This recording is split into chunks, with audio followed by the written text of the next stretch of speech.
अपने को अपनी पार्टी से भी नहीं जोड़ सके, वो भारत जोड़ो की यात्रा पर निकले।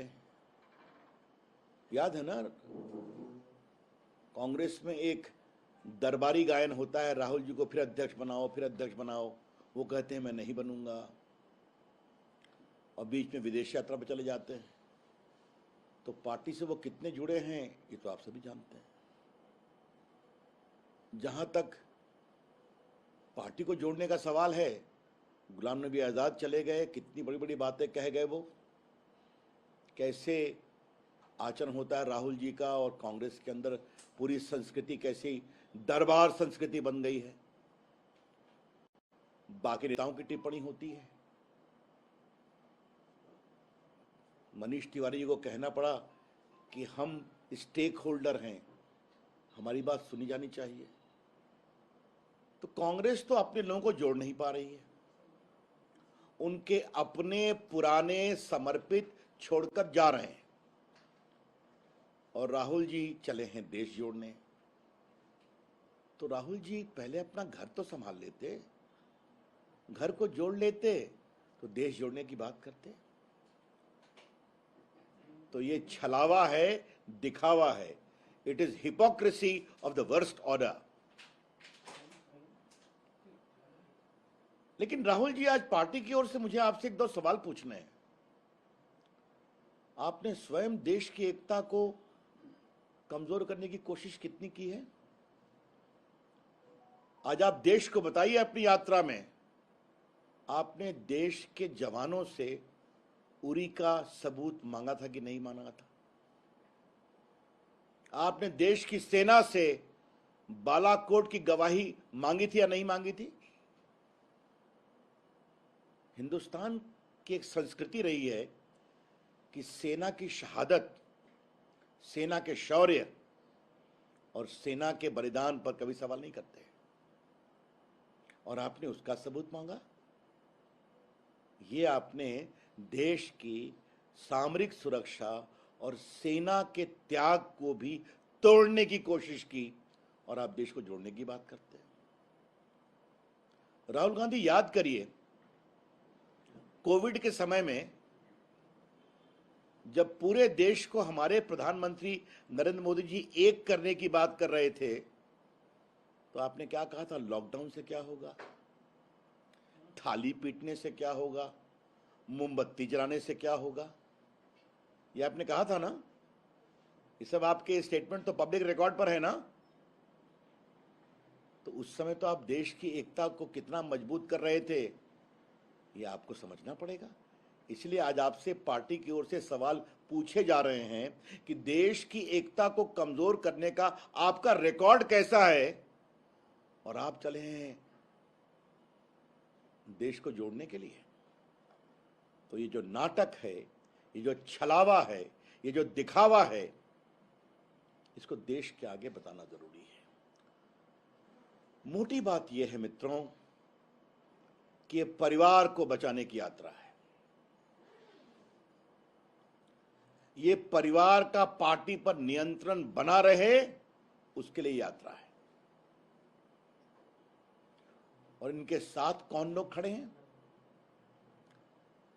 जो भ्रष्टाचार से दुखित हैं, भ्रष्टाचार की कार्रवाई में आरोपित हैं, और जिनकी स्वयं की राजनीतिक दुकान खतरे में है।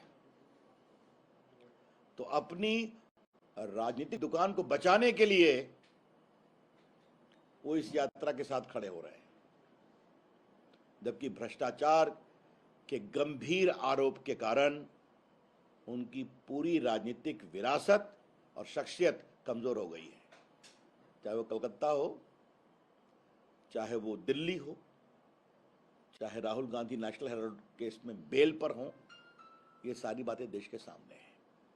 इसीलिए आज ये बहुत जरूरी समझा गया कि उनकी देश को जोड़ने वाली यात्रा कितनी खोखली है, ये बताना जरूरी है।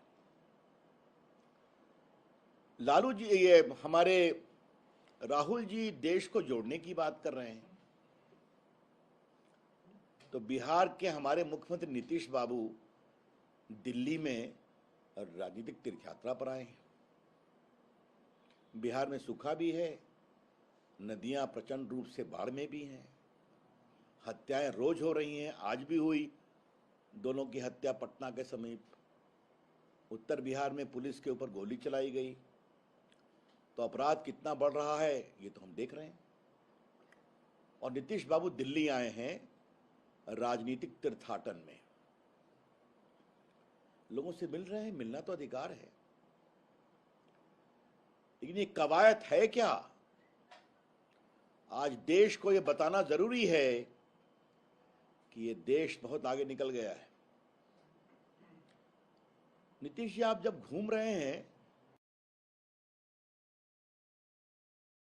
तो आपको बताना जरूरी है कि कांग्रेस ने चंद्रशेखर जी की सरकार को हरियाणा के 2 सिपाहियों के नाम पर गिरा दिया था ना।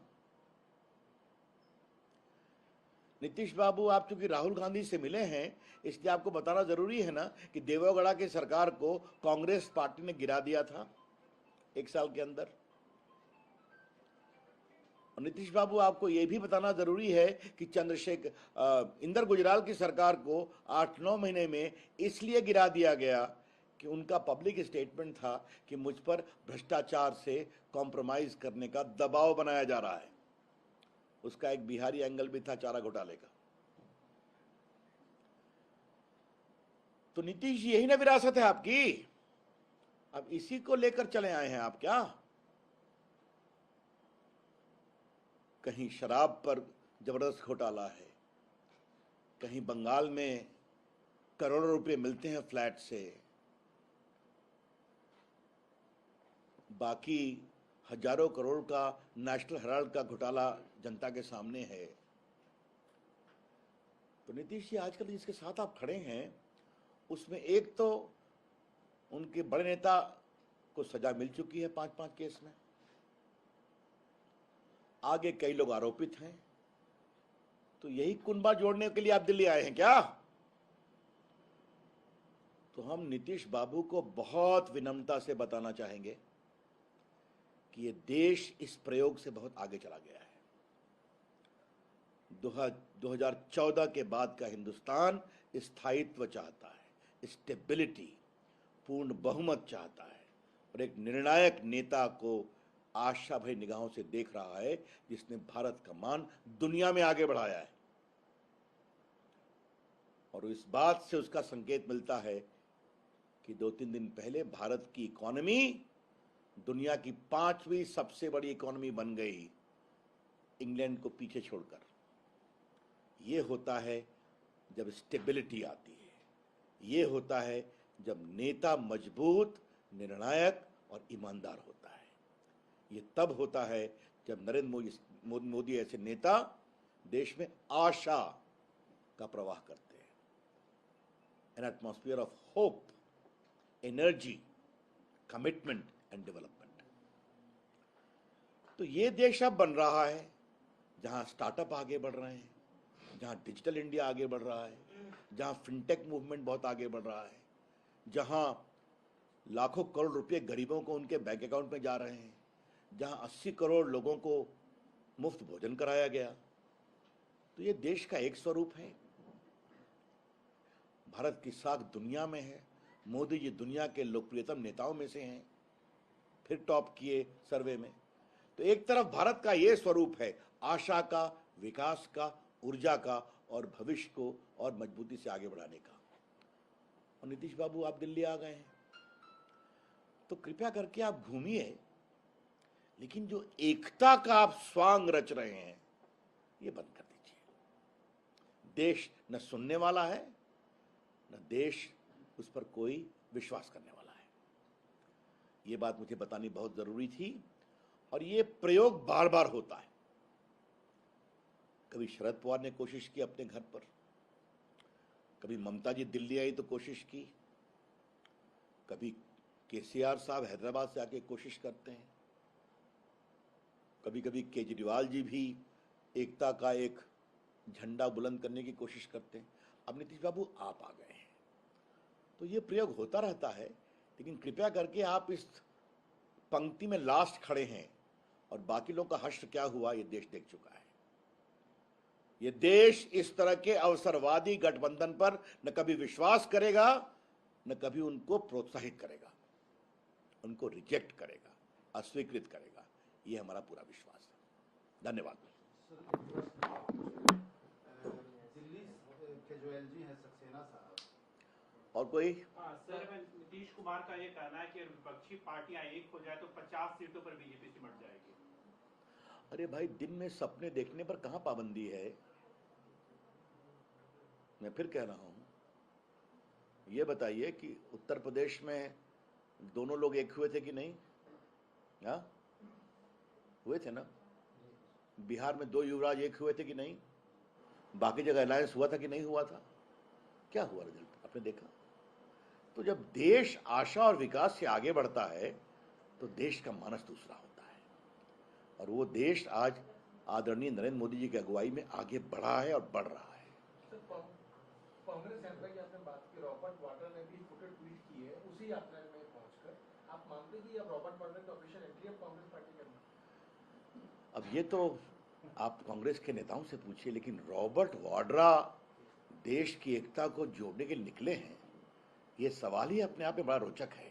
हाँ, क्योंकि जब रॉबर्ट वाड्रा की बात निकलेगी तो बहुत दूर तक जाएगी, और देश को एक करने में उनकी क्या भूमिका होगी, भ्रष्टाचार के अतीत को लेकर बहुत बातें उठेंगी। अच्छा है ये सब लोग साथ चलें। उस यात्रा में तो कुछ होने वाला नहीं है, मैं बता चुका हूं, लेकिन जैसे जैसे लोग उस यात्रा में जुड़ने की बात कर रहे हैं, वही इस यात्रा को एक माहौल बनाएगी।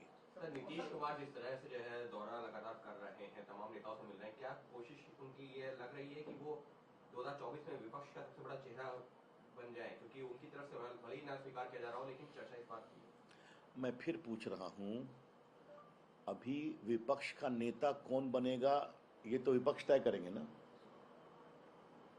ममता जी छोड़ देंगे अपना दावा क्या? शरद पवार छोड़ देंगे क्या? केसीआर छोड़ देंगे क्या? केजरीवाल जी छोड़ देंगे क्या?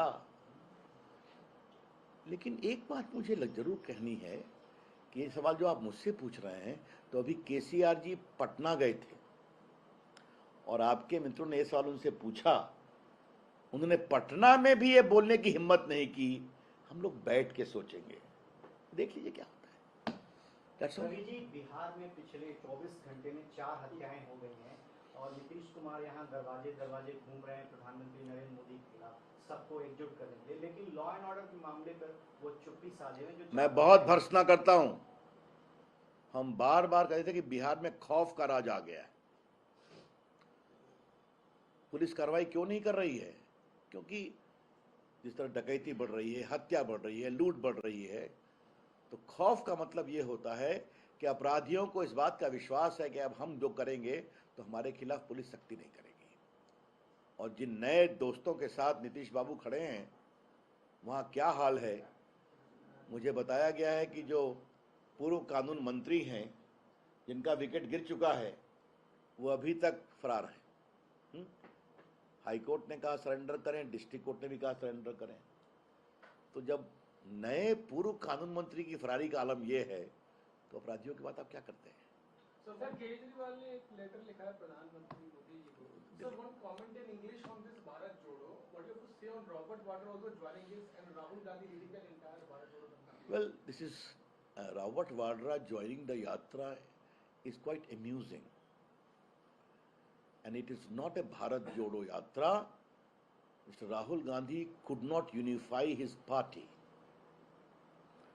and Mr. Rahul Gandhi could not unify himself with his party. There is a daily Darbari chorus that he should become president again, and is reluctant. And every month he takes a week off abroad. So he is not serious of his own involvement with his party. Now he has come to unify the country. Bharat को जोड़ने की बात करते हैं। Mr. Rahul Gandhi, did you ask very disturbing question seeking the evidence of the armed forces about Balakot instance or not? About Uri instance or not? Therefore, you sought to weaken the morale of the forces whose sacrifice is never questioned in the country. That is your commitment as far as unity is concerned. Today, Congress leaders like Mr. Ghulam Nabi Azad and host of others are publicly saying why they were humiliated. Therefore, it is a family-saving campaign. A family whose political expanse is shrinking, the party is shrinking, serious corruption issues are there. Therefore, this whole yatra is there to take the limelight for the family, not for the unity of the country. Sir Congress कह रही है कि भगवान प्रधानमंत्री मोदी और मोदी जी को अमित शाह को सद्बुद्धि दें क्योंकि यही देश चला रहे हैं और जो देश में माहौल है उनके कारण से बना है, इसलिए राहुल गांधी इस यात्रा को निकाल रहे हैं। और कांग्रेस ये भी कह रही है कि इस यात्रा के जरिए हम राहुल गांधी को ये भी संदेश देना चाहते हैं कि वही पार्टी का नेतृत्व करें। तो भाई बात आ गई ना कि देश को जोड़ने का सवाल नहीं है ना, उनको दोबारा नेता बनाने की कवायद है। तो ईमानदारी से बोले ना इस बात को। तो इसके लिए देश जोड़ने की बात क्यों की जा रही है? और अगर कांग्रेस पार्टी का यही स्टैंड है तो हम ये जानना चाहेंगे कि राहुल गांधी को कितनी बार रिलॉन्च किया जाएगा। ये तो हम देख ही चुके हैं ना। धन्यवाद।